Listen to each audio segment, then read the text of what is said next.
helpless, pain, shame. Down there. It hurts so bad. Please, don't look. She was half twisted in the dry grass, her dress pulled tight where it shouldn't be, her leg trapped in a rusted iron jaw that had no mercy left in it. The teeth of the trap had bitten high, too high, where no stranger should ever have to reach, and every time she tried to move, the metal chewed deeper into her flesh. Blood had soaked through the fabric, dark and spreading, and the heat of the Wyoming sun only made the smell of iron and dust hang heavier in the air. Declan didn't speak at first. He just stood there, a mountain of a man with gray in his beard and years in his eyes, staring at a situation no decent man ever wanted to touch. She saw him looking, and that look broke her more than the pain did. "Please, don't," she whispered again, her voice cracking, her hands weakly trying to pull the torn cloth back into place. He stepped closer anyway, slow, careful, not like a man rushing to help, like a man deciding whether he had the right to, because he knew something she didn't. If he pulled wrong, she wouldn't just scream, she would bleed out right there in the dirt. He had seen that kind of bleeding before, not often, and never in a place like this. A wound high on the leg could steal a life faster than a gunshot if a man panicked and pulled the wrong way. That was why he forced himself to slow down, not for comfort, not for dignity, for control, because out on open ground, with no doctor and no town for miles, one calm pair of hands was the only thing standing between that girl and a shallow grave. Declan crouched down, his shadow falling over her, blocking the sun, and for a moment it must have felt to her like something worse than death was about to happen. A stranger, a man, alone, out here. And his hand moved toward the place she was trying so hard to hide. She flinched hard, a broken sound escaping her throat. "Don't, please, I can't." His voice came low, steady, older than the hills around them. "You want to keep that leg, you stop fighting me." She froze, not because she trusted him, because she didn't have anything left to fight with. Declan exhaled once, long and controlled, then pushed the torn fabric aside just enough to see where the iron had bitten in. It was worse than he thought. The trap had caught her high on the inner thigh, far too close to the artery. Another bad pull, and she would bleed out right there in the grass. The metal had been filed sharp. Not for wolves, not for bears, for something human that might try to run. "Listen to me," he said, his voice low and steady. "This is going to hurt worse before it gets better." Her breathing turned ragged. "It already does." He set one hand inside the torn cloth, not on her, but between the iron teeth and the flesh they were crushing. He had to hold the wound together before he opened the spring. It was the kind of thing a doctor might do, but there was no doctor out there. Only an old mountain man making the one choice that might keep her alive. Declan set his other hand on the spring. Rust bit into his palm. Muscle tightened across his shoulders. For a second, nothing moved. Then the iron groaned. And he forced it open. Not clean, not easy, but enough. "Now," he snapped. She didn't even understand what he meant, but instinct took over, and she pulled her leg free with a scream that echoed across the empty land. The trap snapped shut again, missing her by inches. Declan caught her before she collapsed backward, his hands steady now, quick, efficient, wrapping torn cloth tight around the wound, pressing hard where the bleeding threatened to take her. She cried into his shoulder, not from shame anymore, not even from fear, just pain, real, raw, human pain. And he held her there, not gentle, not soft, but firm enough to keep her alive. After a long moment, her voice came back, weak and broken. Why would someone set that?" Declan didn't answer right away, because he already knew the truth, and it wasn't something you gave a wounded girl lying in the dirt. Instead, his eyes moved to her wrist, bruises, old rope marks, then to the edge of her dress pocket, where something stiff was tucked inside. Paper. Not just any paper. A freight slip, stamped out of Buffalo. At the bottom was a name that made him stop for half a beat. Silas Vane. Declan had heard that name before, years back, in another town. It had followed missing girls, false debt papers, and men who suddenly stopped asking questions. His jaw tightened. This wasn't some random trap in open country. This was business, and she was something that business had lost. He shifted his grip, lifting her carefully, ignoring the way she tensed at every movement. "You can stand," he asked. She shook her head. "Then you don't," he said. And just like that, he made the decision for both of them. He carried her up the slope, away from the trap, away from whatever men had said it, and deeper into a story neither of them was ready for. This story is gathered from old Western accounts and retold with a few added details to bring out the lesson, the human cost, and the heart of what happened. The images are AI made, there to help the story land with the weight it should. If this kind of story is for you, stay with me. If it isn't, rest easy tonight. But if it is, leave me a comment when we're done. I read more of them than you might think. Declan didn't look back at the trap. He didn't need to. He'd seen enough traps in his life to know this one wasn't the worst part. The worst part was always the people who set them. And as he carried Mara toward the mountains, one question began to settle in, heavy and unavoidable. If someone went this far to catch her, what exactly did she escape from? And how far would they go to get her back? Declan didn't stop walking until the wind changed. Up in those hills, wind told you things before your eyes could. It carried dust, scent, and sometimes trouble. Right now, it carried nothing but dry grass and sun-baked stone. That was the only reason he slowed down. Mara was still in his arms, lighter than she should have been. Her breathing uneven, her body tense every time his grip shifted even slightly. Pain had a way of making a person feel every inch of movement.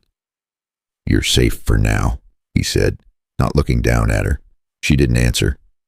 Her eyes were half closed, but not from peace, from holding on. Declan reached the edge of a narrow ridge, then turned toward a line of rocks most folks would walk right past. There was a gap there. Small. Hidden. Easy to miss if you didn't know it was there. He stepped through it sideways, careful not to jar her leg, and moved into the shade of a stone cabin that looked more like part of the mountain than something built by a man. He nudged the door open with his shoulder. Inside, it was cool, not comfortable, but alive. A table, a stove, a narrow bed, a few tools laid out in a way that said they were used often and cleaned right after. Declan set her down slowly on the bed. She gasped when her leg touched the rough blanket, her hand grabbing his arm without thinking. "Easy," he said. "Don't fight it now." He stepped back just enough to give her space, then turned to the shelf above the stove. Tin cup, cloth, a small bottle. He moved with the same quiet rhythm he had outside, like every motion had been practiced before. Mara watched him now, not with fear, with confusion. You've done this before," she said, her voice thin but steadier than before. Declan poured water into the cup. "Enough times," he replied. He brought it to her, helped her sit just enough to drink. She winced. He noticed. He adjusted. No rush. No wasted motion. That's when it hit her. "You're not just some hunter," she said. Declan gave a small shrug. "Used to patch up men who got themselves shot," he said. "Didn't always work." That was all he offered. No story, no details. Just enough truth to explain the hands. He set the cup down, then moved to her leg. The cloth he'd wrapped earlier was already dark with blood. He didn't react to it. Didn't need to. He carefully loosened the binding, checking where the damage had spread, where it had stopped, and whether she still had a chance to keep that leg the way it was meant to be. She turned her face away, not from him, from the sight. "Am I going to lose it?" she asked quietly. Declan didn't answer right away. He pressed gently along the muscle, watching how she reacted, how her body answered pain. Then he shook his head once. "Not if it stays clean," he said. "And not if you listen." That mattered more than anything else. Listening, out here. Not listening got people buried. She let out a breath she didn't know she was holding. Then came the silence, not empty, heavy. It sat between them until she broke it. "They took me from a wagon," she said. Declan didn't look up. Figured as much. Her fingers tightened around the edge of the blanket. "I wasn't supposed to be there." she went on. My husband handled the books for a mining outfit. He found something. Something that didn't make sense. Declan's hands paused for just a second. Just enough. Then they moved again. And that got him killed, he said. She nodded. They said it was a cave-in. Everyone said it was bad luck. Her voice hardened a little. But he never made mistakes like that. Declan finished rewrapping her leg. Tighter this time. Cleaner. He stood up, wiping his hands on a cloth. So they came for you next, he said. She swallowed. They said I owed money. Papers I never signed.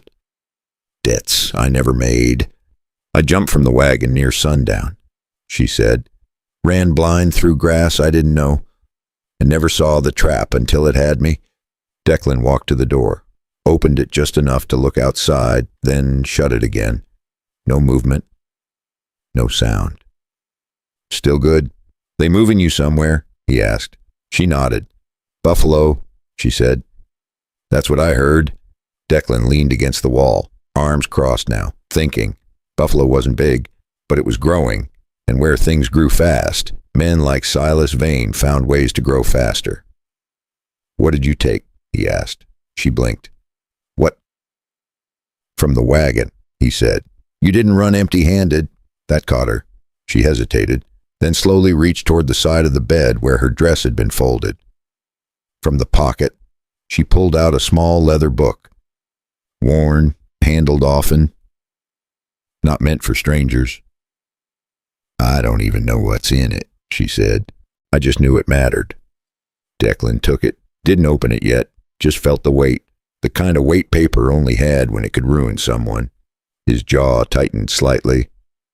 He'd seen this before, men hiding their sins in ink, thinking no one would ever read it right. You brought trouble with you, he said. She gave a weak, tired smile. I figured that out when the trap snapped. For the first time, something close to humor passed between them. Dry, short, real. Declan nodded once, then set the book on the table. Then we do this right, he said. You heal. I watch the trail. And when you can sit a horse, we go down to Buffalo. She looked at him. Why? That question mattered. Men didn't help for free out here, not without reason.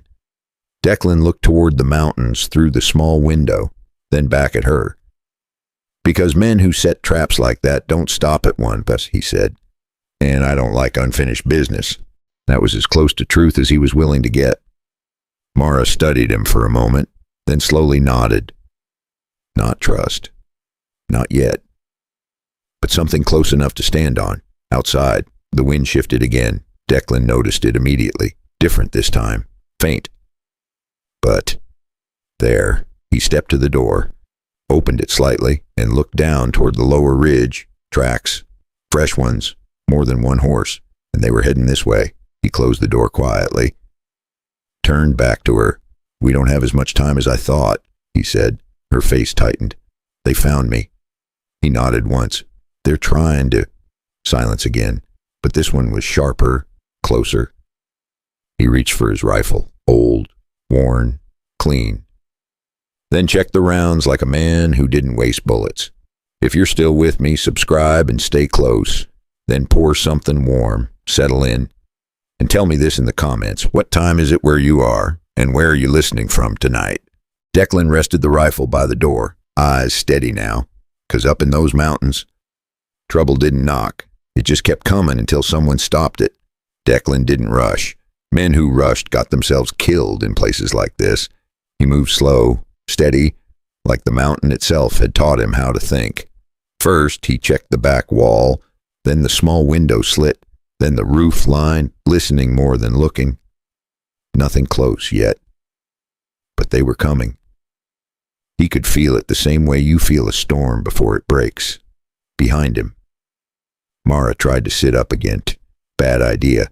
Pain hit her fast, sharp enough to steal her breath. Declan turned just enough to see it. Stay down, he said. I can help, she insisted, even though her voice betrayed her. He gave a small shake of his head. You already did, he said. That book bought you time, She didn't argue again, not because she agreed, because she knew he was right. Declan stepped outside, just for a second, just enough to read the ground properly. 3 horses, heavy ones, not ranch hands, not travelers, men who expected trouble and came ready for it. The tracks weren't careful either. That meant something else. They thought they were close, maybe too close. Declan looked down the slope, then up toward the higher ridge. There was a narrow pass up there. If they circled wide, they could come from up. Smart men would do that. And something told him these weren't fools. He stepped back inside and closed the door softly. "We're not holding here long," he said. Mara turned her head toward him. "I can't run," she said. "You don't have to," he replied. That answer didn't comfort her, but it settled something else. He wasn't planning to run either. Declan moved quickly now, but not in panic. He grabbed a coil of rope from the wall, a small metal hook, a knife that had been sharpened more times than it had been replaced. Then he reached under the table and pulled out something simple, a steel jaw trap, not as big as the one that caught her, but mean enough. Mara watched him set it near the doorway, just off to the side where a man stepping in fast wouldn't see it until it was too late. "You're setting traps for them," she said. Declan didn't look up. "They already showed me how they like to hunt," he said. "I'm just returning the favor." There was no anger in his voice. Just balance. Out here, that's all justice ever was. Balance. He moved to the back corner and lifted a loose plank. Underneath, a narrow crawl space opened into a slope that dropped behind the cabin. "If it turns bad," he said, finally looking at her straight, "you go through there. Slide down, keep low, and don't stop moving until you hit the trees." She stared at the opening, then back at him. "And you," he gave the smallest hint of a smile, "I'll slow them down." She knew what that meant, and she didn't like it. "You won't make it if there's 3, she said. Declan shrugged. "Been wrong about worse." That almost sounded like a joke. Almost. The wind shifted again, closer now. Then came the sound, faint, hooves on dry ground. Mara heard it too this time. Her fingers tightened around the blanket. "They're here," she whispered. Declan nodded once. He took his rifle and moved to the side of the door, not in front of it, never in front. He waited. Time stretched, each second heavier than the last. Then came a voice outside, low, careful. "He's up here," one of them said. Another voice answered. "You sure? I see smoke earlier. Cabin's fresh used." Declan's eyes didn't move. He just listened. Counting footsteps, 2 near the door, 1 circling wide, just like he thought. Smart enough to split. Not smart enough to stay quiet. The handle turned slightly. Stopped. Then a fist knocked twice. Not polite. Testing. Declan didn't answer. The second knock came harder. "Open up," the voice called. "We're looking for a girl." Silence inside. Mara held her breath so long it started to hurt worse than her leg. Declan waited 1 more second, then stepped forward just enough to speak. "You got the wrong place," he said. His voice was calm, flat, old. The kind of voice that didn't invite questions. Outside, there was a pause, then a chuckle. "Ain't no wrong place today," the man replied. That was it. No more talking. The door burst inward, fast, too fast for a careful man. The first one stepped through without looking down. The trap snapped, hard. The scream came right after. Loud enough to shake the walls. Declan moved at the same time. 1 step. 1 shot.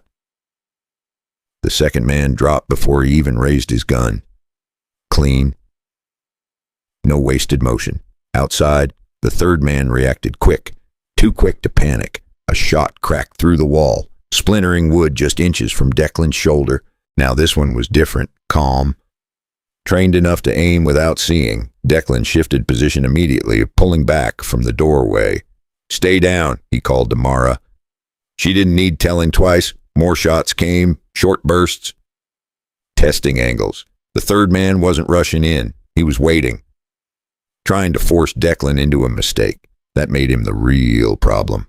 Declan glanced once toward the crawl space, then back to the door. He could leave, slide out the back, disappear into the rocks like he'd done 100 times before. He knew every inch of this mountain. They didn't. But then he looked at the bed, at Mara, pale, shaking, still fighting to stay conscious. Running would save him, not her. He exhaled slowly. Decision made. Declan grabbed the rope, looped it once around his arm, then moved low along the wall toward the side window. The gunfire stopped. Silence again. That kind of silence that meant the other man was thinking, waiting for the next move. Declan crouched beneath the window, just out of sight. He could hear footsteps now. Slow, careful, coming around the side. Closer, closer! Then they stopped, right outside. A shadow shifted across the thin strip of light on the floor, and a voice came through. Quiet this time. I know you're in there, old man. Declan didn't answer. His grip tightened on the rope, because he knew something the man outside didn't. This wasn't going to end at the cabin. This was just the first knock on a much bigger door. And when that door opened, Buffalo was going to be next. The man outside didn't rush. That told Declan everything he needed to know. This wasn't some hired hand looking for quick money. This one had patience, and patience kept men alive longer than guns did. Declan stayed low beneath the window, rope tight around his forearm, listening to the quiet steps shifting just outside the wall. Dust fell lightly from the wood each time the man moved. Not careless, not loud, just enough to remind Declan he wasn't alone out there, inside. Mara pressed herself against the far side of the bed, trying not to make a sound. Her leg throbbed with every heartbeat, but she bit down on it hard. Pain was loud if you let it be. Declan didn't look back at her. He didn't need to. Right now, everything came down to timing. The shadow outside shifted again, then stopped. Silence stretched thin. Then the man spoke again, closer now. You're better than the others, he said.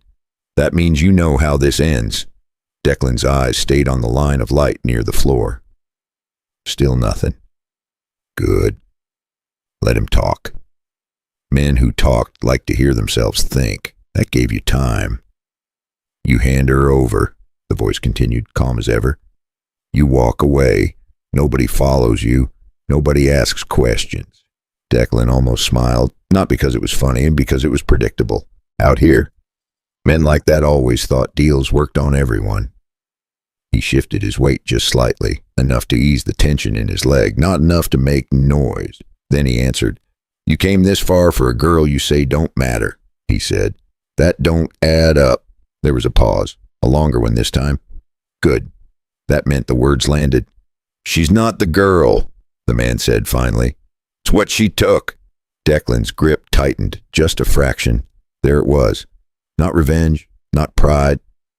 Paper. Always paper. You don't even know what it is, the man added. Declan let out a slow breath. Then I guess I'll read it later, he said. That did it. The calm outside cracked just a little. A shift in boots. A step closer. Too close. Declan moved. Fast.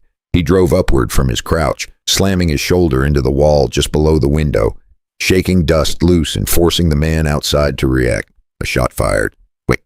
Too quick. Declan was already moving again, slipping to the side of the door, then yanking it open just enough to throw the rope out. It caught. A boot. Tight. He pulled hard. The man stumbled forward into the doorway. Off balance, gun raised but not steady. Declan didn't waste time. One step in. One strike. The rifle butt came down hard across the man's wrist. The gun dropped. A second movement, lower this time, and the man hit the ground hard, breath knocked out of him. Declan stood over him, rifle aimed, steady. The fight was over before it ever really began. The man on the ground coughed, trying to pull air back into his lungs. He wasn't young. Not old either, but worn. The kind of worn you only got from doing this too many years in a row. Declan nudged the gun away with his boot. Roll over, he said. The man hesitated, Declan cocked the rifle. That was enough. Slowly, painfully, the man rolled onto his back. Their eyes met. Recognition didn't come. But understanding did. They were the same kind of man, just standing on different sides of the line. You should have walked away, the man said. Declan shook his head once. You should have picked a better job, he replied. Behind him, Mara finally let herself breathe again. She pushed up slightly, enough to see the doorway. The man on the ground glanced past Declan, just for a second. That was all it took. Declan saw it. The flicker, the thought. There were more. Not here. Not yet. But coming. You ain't done, the man said quietly. You just got noticed. Declan didn't answer. He didn't need to. He already knew that part. He stepped back, keeping the rifle trained, then grabbed the rope and tied the man's hands tight. Not cruel. Not loose either. Just enough to make sure he wouldn't be a problem again today. Then he dragged him inside, shut the door, and barred it. The cabin felt smaller now, fuller, like the air itself had gotten heavier. Mara watched everything, her eyes sharper despite the pain. How many more? She asked. Declan glanced at the man on the floor, then back at her. Enough, he said. That was the truth. It was always enough. He walked to the table and picked up the small leather book again, turned it over in his hands, then finally opened it. The pages were filled with marks, names, dates, short notes, but not written plain, symbols, stitches drawn in ink like patterns on fabric. Declan frowned slightly. He could read numbers, read names, but this wasn't written for men like him. Mara shifted, wincing, then forced herself upright a little more. Let me see, she said. He hesitated, then handed it over. She took it carefully, her fingers trembling not from fear this time, but from recognition. I've seen marks like this before, she whispered. Her fingers moved across the page more slowly this time. These aren't plain names, she said. They're shop marks, the kind merchants use to hide ordinary records inside ordinary records. Declan watched her. You can make sense of it, he asked. Some of it, she said. Enough to know what it is. Her face changed as she kept reading. These lines aren't cloth orders, she said quietly. They're women. Pick-up points, delivery points, payments. The room went still. Even the man on the floor stopped moving for a second. Her hand tightened on the book. There's another shipment, she added. Declan's eyes narrowed slightly. When? She swallowed. Tomorrow night. Silence hit again. But this time, it wasn't fear. It was direction. Declan looked toward the door, then back at her. Buffalo. That's where this was heading all along. Not the mountains, not the cabin, the town. He picked up his rifle again. Not rushed, not unsure, just decided, because now it wasn't about hiding anymore. It was about stepping straight into the place all of this started. And for the first time since he found her in that trap, Declan knew one thing for certain. If they went down to Buffalo, they weren't just walking into a town. They were walking into the middle of something that had been hiding in plain sight for years. Declan didn't sleep that night. Men like him rarely did when things turned this way. He sat near the door, rifle across his lap, eyes half closed but never fully gone. The man on the floor stayed quiet. Too quiet. Pain had a way of teaching silence. Mara drifted in and out, her body trying to rest, her mind refusing to follow. Every time she closed her eyes, she saw the trap again, felt it, heard it snap. Near dawn, the light shifted through the cracks in the wall. Soft. Cold. Real. Declan stood up slowly, joints stiff but steady, and stepped outside. The air had changed again. Cooler now. Cleaner. But not empty. Tracks still marked the ground below. And now there were more. Not close, but enough to tell him something simple. They weren't done looking. He stepped back inside. Mara was awake, watching him. You're leaving, she said. Not a question. He nodded once. Not alone, he said. That part mattered. He walked to the man tied on the floor, crouched down, and pulled the gag loose just enough for him to speak. "You work for Vane?" Declan asked. The man hesitated, then gave a small nod. "Driver," he said. "Mostly." Declan studied his face. Not lying, not fully telling either. "Good enough." "Buffalo?" Declan said. "Where does he keep them?" The man swallowed, didn't answer right away. Declan didn't raise his voice, didn't threaten. He just let the silence sit there, heavy. The kind of silence that made a man think about what came next. Finally, the man spoke.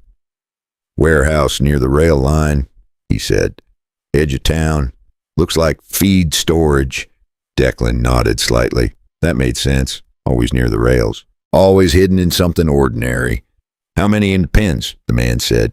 5, maybe more." "Comes and goes." Declan reached down, tightened the rope around his wrist just a little more. Not punishment. Reminder. When's the next move? The man looked at him, then at Mara, then back again. "Tomorrow night," he said. That matched the book. That made it real. Declan stood up, decision already forming before the answer finished leaving the man's mouth. He turned to Mara. "We ride down today," he said. Her eyes widened slightly. "Today?"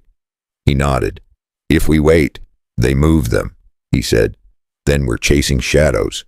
She looked down at her leg, wrapped tight, still swollen, still raw. "I don't know if I can," she admitted. Declan walked over, knelt beside her, and checked the bandage again. "Careful. Quick." "You don't have to be fast," he said. "You just have to stay on the horse. If the bleeding starts again, we turn back. If it doesn't, we keep moving and let pain do what pain does." She let out a slow breath. "I'll try," she said. That was the first time she said it like she meant it. Not out of fear, not because she had nowhere else to go, but because somewhere between the trap, the blood, and the long night in that cabin, she had started to believe the old man meant exactly what he said. Declan heard it too, even if he didn't show much. Trust came slow in country like that. Slow and expensive, but once it arrived, it could carry a person farther than a good horse. Declan gave a small nod. That was enough. He moved fast after that. Packed light, water, dry food, extra cloth. Nothing more than what they could carry and still move. Before they left, he dragged the man outside and tied him to a post behind the cabin, out of the sun but not out of reach. "Someone will find you," Declan said. "Depends how long you stay quiet." The man didn't answer. Didn't need to. He knew the odds. Declan saddled his horse, then brought out a second one from behind the rocks where it had been hidden. Mara watched that. "You plan for everything," she said. Declan shrugged slightly. "Everything that's already happened once," he said. That line stuck with her, because it meant this wasn't new to him. Not really. He helped her up slowly, careful with her leg, steady with his grip. She clenched her jaw but didn't cry out this time. That was something. He mounted his own horse, then looked down the trail toward Buffalo. Far, but not far enough. They started slow. No rush. Just steady movement down the mountain path, each step chosen, each turn watched. The sun climbed as they rode. Heat came back with it, dust too. Mara adjusted in the saddle, finding a way to sit that didn't send fire through her leg with every step. It wasn't comfortable, but it was possible. After a while, she spoke again. "You ever been to Buffalo?" Declan kept his eyes ahead. "Once," he said. "Did you like it?" He gave a dry breath that might have been a laugh. "Didn't stay long enough to decide," he said. That answer told her more than anything else would have. Buffalo wasn't a place you liked or didn't like. It was a place you passed through, or got stuck in. They rode in silence for a while after that. Then Mara reached into her pocket again, pulling out the small leather book. She opened it, her fingers tracing the lines again. "I know some of these names," she said quietly. Declan glanced over. "From where?" "Town near the mines," as she said. "Women who just disappeared." That word hung in the air. Disappeared, like they never existed, like no one came looking. Mara swallowed. They weren't running away, she said. They were taken. Declan didn't answer, didn't need to. They both knew it now. This wasn't about one woman or one wagon. This was something bigger, something that had been happening long enough for people to stop asking questions. The trail widened as they got closer to the lower land. More signs of travel, wagon tracks, hoof marks, boot prints, life, normal life. That was the strange part. Everything looked normal right before you stepped into something rotten. By late afternoon, the outline of Buffalo came into view. Low buildings, smoke rising, people moving like any other day mattered. Mara stared at it. This is where they take them, she said. Declan nodded once. And this is where we start asking why, he replied. But deep down, he already knew something else. They weren't the only ones watching that town, and before the night was over, someone in Buffalo was going to realize they had come looking. Buffalo looked calm from a distance. Declan slowed his horse before they reached the main road, guiding them along the edge of town instead of straight in. He didn't like walking into places where everyone could see him arrive. Not anymore. Mara followed behind, holding the saddle tighter than she wanted to admit. Each step still hurt, but she'd learned how to breathe through it. Pain didn't leave. You just made room for it. They passed a few scattered homes first, laundry hanging, children running, a man fixing a fence like the world made sense. It almost felt normal. Declan stopped near a line of trees overlooking the lower part of town. From there, he could see the rail line, and beside it, a long wooden building with wide doors and no windows on one side. Feed storage. If you didn't look too hard, that's it, he said quietly. Mara followed his gaze, and her chest tightened. Even from this distance, something about the place felt wrong. Too quiet. No wagons loading, no men shouting, no animals, just stillness. They're in there, she said. Declan didn't answer, but he didn't look away either. He studied the edges, the shadows, the gaps between movements. 2 men near the front, another near the side, not guarding like soldiers, guarding like men who didn't want attention. 3 outside, he said. Maybe more inside. Mara swallowed. And we just walk in. Declan shook his head slightly. No, he said. We don't walk anywhere they expect. He turned his horse and led them back into the trees. There was always another way in. You just had to be patient enough to find it. They circled wide, keeping low, staying out of sight as the town grew louder behind them. Voices, wheels, music from somewhere down the street, life going on like nothing was wrong. That was the part that always bothered Declan the most. Evil didn't hide in darkness out here. It sat right next to ordinary and waited for people to look the other way. They stopped behind a smaller structure, half collapsed, close enough to the warehouse to hear movement, but far enough not to be seen. Declan dismounted first, then helped Mara down slowly. She winced, but stayed quiet. He tied the horses low and out of sight, then crouched near the edge of the broken wall. From here, the back of the warehouse was visible, a single door. No guard. That told him something else. The front was for show, the back was for business. He looked at Mara. You stay here, he said. She shook her head immediately. No, he expected that. Your leg won't hold if it turns bad, he said. I'm not staying behind again, she replied. Her voice wasn't loud, but it was firm. Declan studied her for a moment, saw the pain, saw the fear, and saw something else under both.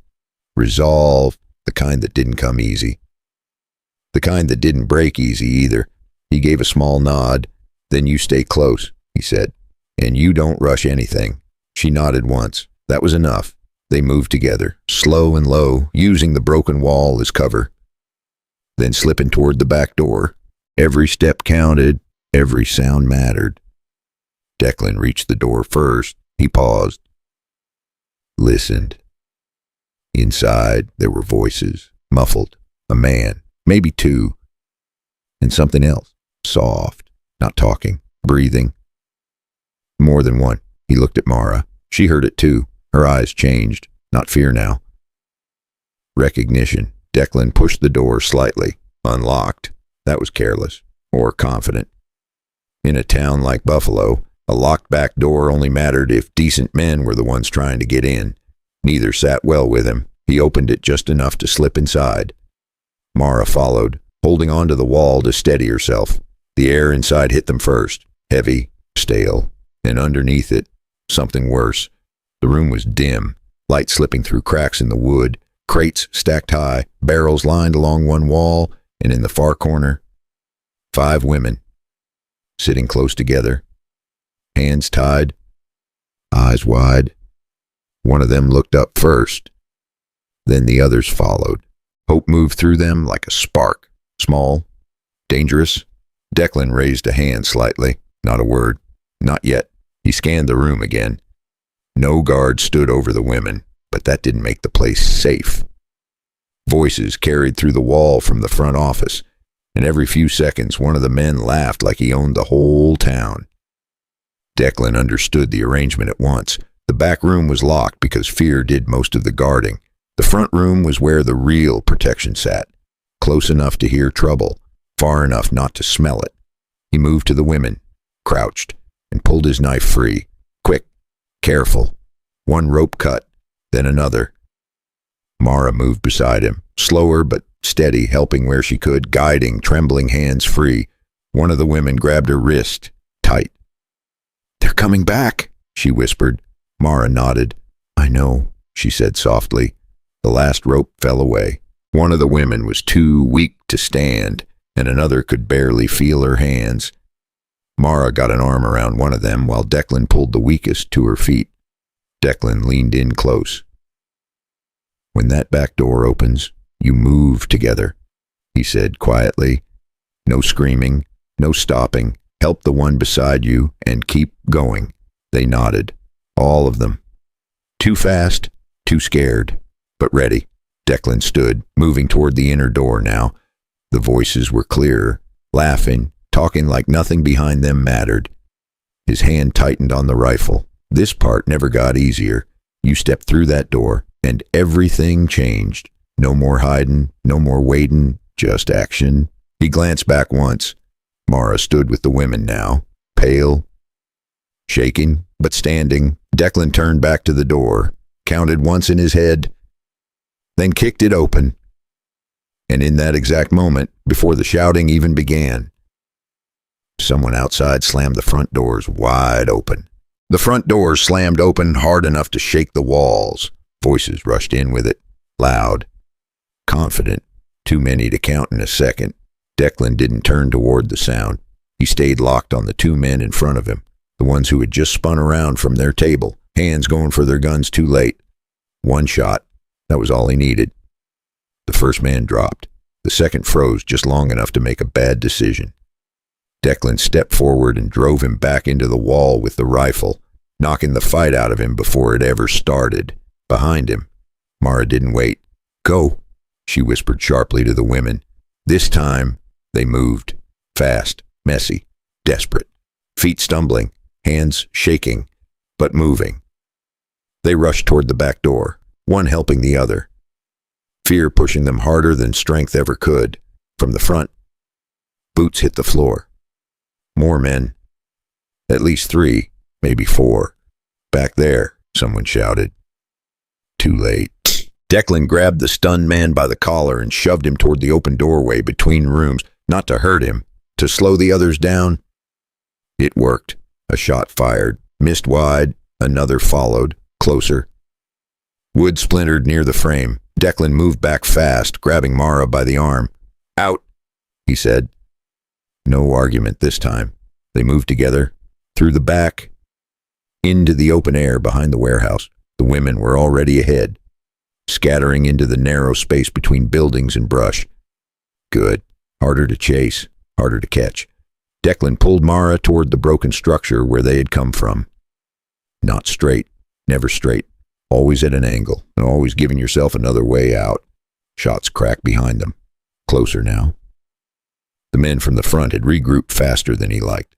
One bullet hit the dirt near his boot. Too close. Declan turned just enough, raised the rifle, and fired once, not to kill, to push them back. It worked. For a second, that was all they needed. They reached the horses.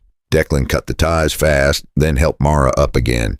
Faster this time, less careful. No choice now. Pain could wait. Life couldn't.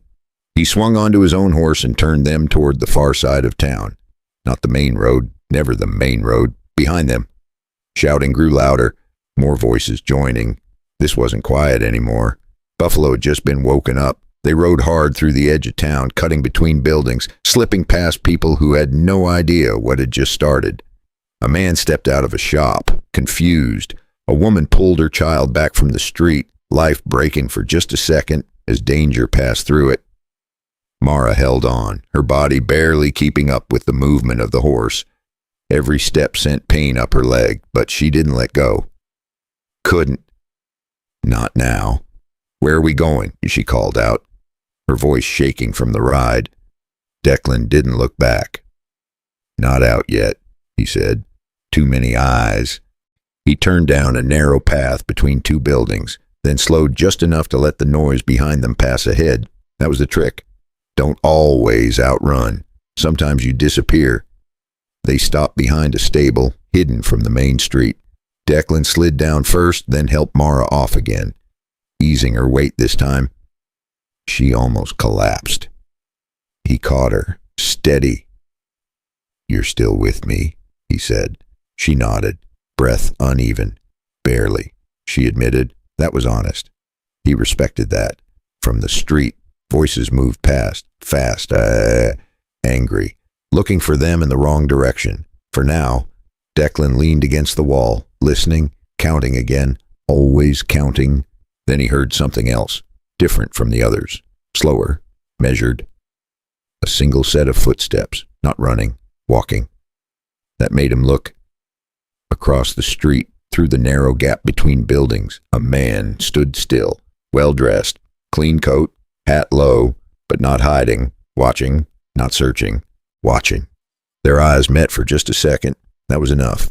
Declan knew exactly who he was looking at, not from memory, from the way the town bent around him without moving. Power didn't shout. It stood still and let others move for it. Mara followed his gaze. "Who is that?" she asked quietly. Declan didn't answer right away because he wanted to be sure. Then the man across the street gave the smallest nod. Not friendly. Not threatening, just certain. Declan exhaled slowly. "That's him," he said. Mara's breath caught. "Silas," Declan nodded once. Across the street, the man said something to a clerk outside the freight office, then looked back once more, not startled, not angry. Just measuring them. That was what made Mara's stomach turn. He wasn't looking at them like prey that had escaped. He was looking at them like a problem he already had a plan for. Then he tipped his hat to no one in particular and walked back inside. Mara's hand tightened on Declan's arm. "He saw us," she said. Declan looked down the street, then back at the space where Silas had stood. "Yeah," he said quietly. And that changed everything. Because being hunted was one thing. Being expected was something else entirely. Declan pushed off the wall, eyes sharper now. Mind already moving ahead. This wasn't about escape anymore. Not after that look, not after that calm. Silas wasn't running. He wasn't hiding. He was setting something up. And if Declan was right, they had just walked straight into the part of the story where Silas wanted them to be. Declan didn't move right away. That was the difference between men who survived long and men who didn't. He let the moment sit. Let the noise pass. Let the town settle back into its rhythm. But something had shifted. You could feel it. Mara felt it too. "He knew we were there," she said, her voice low, tight. Declan nodded slightly. "He didn't just know," he said. "He wanted to see us." That was worse. A man like Silas didn't show himself by accident. He showed himself when he already had the next move planned. Declan stepped away from the wall and looked down the street again. Nothing out of place now. People moving, wagons rolling, voices rising and falling like any other afternoon. But behind it all, something was waiting. "Can we leave?" Mara asked. He looked at her. Really looked this time. Her face pale, sweat on her brow, leg barely holding her weight. They could leave, ride out, disappear into the hills. She might survive, but the others, the ones still on that list, the ones already marked. Declan shook his head. Not yet, he said. She closed her eyes for a second, not arguing, just accepting what kind of man he was. He helped her sit on a low crate beside the stable wall. Stay here, he said. I'll be back in a minute. She grabbed his sleeve before he could step away. Don't disappear on me, she said. He met her eyes. I don't do that, he replied. That wasn't a promise. It was something steadier. Then he stepped out into the street, not fast, not hiding, just another man walking through town. That was the trick now, not to run, to blend. Declan moved toward the main road, his eyes scanning without turning his head too much. He passed a general store, a barber, a church with its doors open, and then he saw it.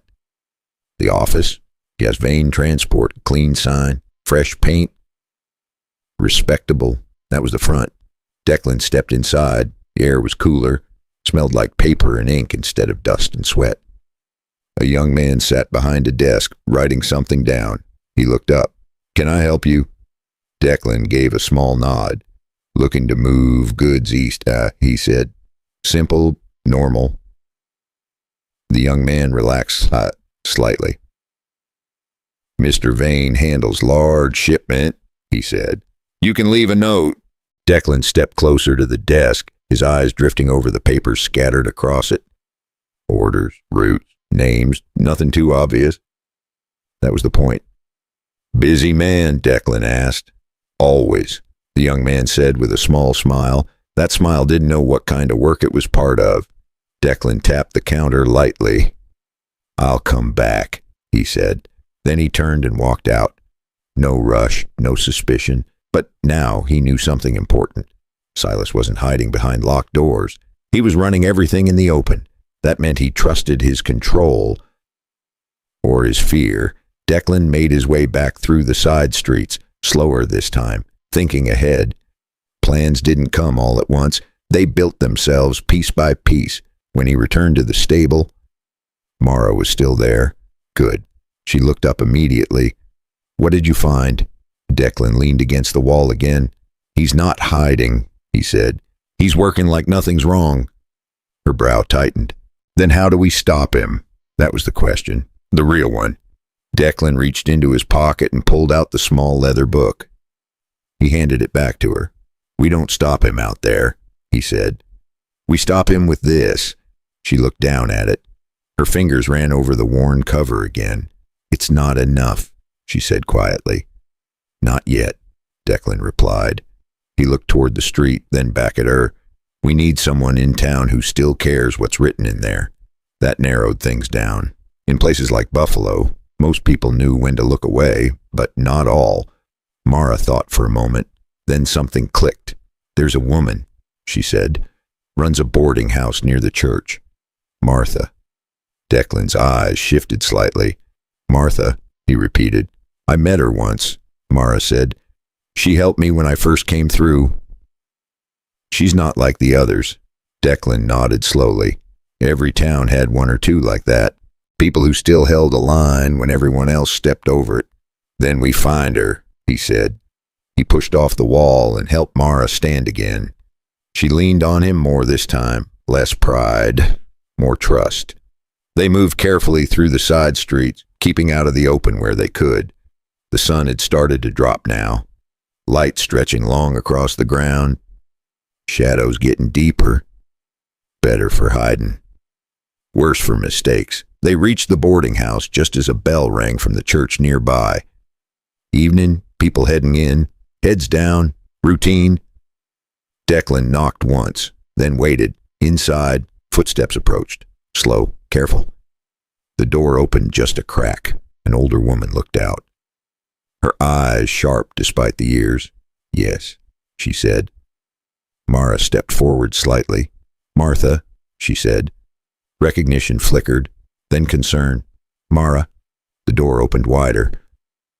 What happened to you? Declan stepped inside with her, closing the door behind them. For the first time since the warehouse, there was something close to safety. But not for long. Because as Martha's eyes moved from Mara's injury to Declan, and then to the book in Mara's hand, her face changed. Not fear, not surprise. Something else. Something that told Declan one simple truth. This woman already knew what that book meant, and if she knew, then someone else in this town did too. Martha closed the door slowly, not in fear, in recognition. She helped Mara into a chair by the stove, then looked at the leather book the way a churchwoman looks at a coffin she hoped never to see opened. "I was afraid of this," she said quietly. Declan stayed near the wall. He had the kind of stillness that made a room feel safer and more dangerous at the same time. "You know what's in it," he said. Martha nodded once. "Not every line," she said, "but enough. Girls pass through this town. Some come in scared. Some come in drugged. Some never come back through the front door at all." Mara lowered her eyes. That landed harder than anything else had, because now the thing that happened to her had a shape and a number and a trail. Martha opened the book and turned 2 pages with careful fingers. "There are names in here that can bury Silas Vane," she said, "if the right men are forced to read them in daylight." Declan finally pushed off the wall. "Are there any right men left in Buffalo?" he asked. Martha looked at him for a long second. "A few," she said. "Old Judge Keller, maybe the preacher, maybe one deputy who hasn't sold his soul yet. Not many, but enough if this reaches them before Silas does." That was the first real plan anyone had spoken out loud. Mara looked up from the chair, pale but steady now.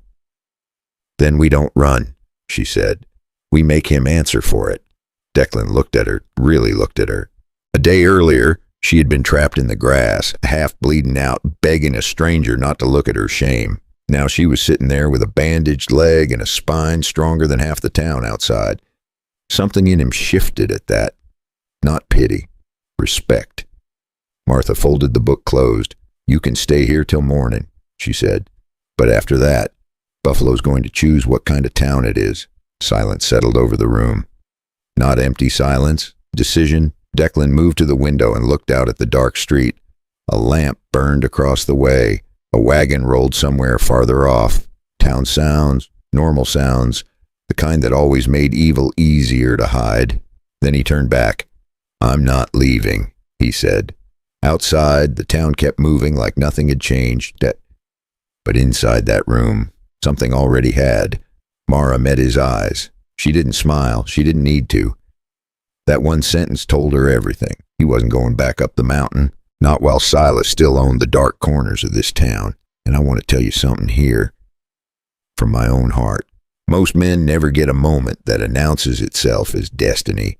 Most of the time, life comes at you looking small, awkward, inconvenient, and badly timed. A stranger in trouble, a truth nobody wants spoken, a choice that would be easier to walk away from.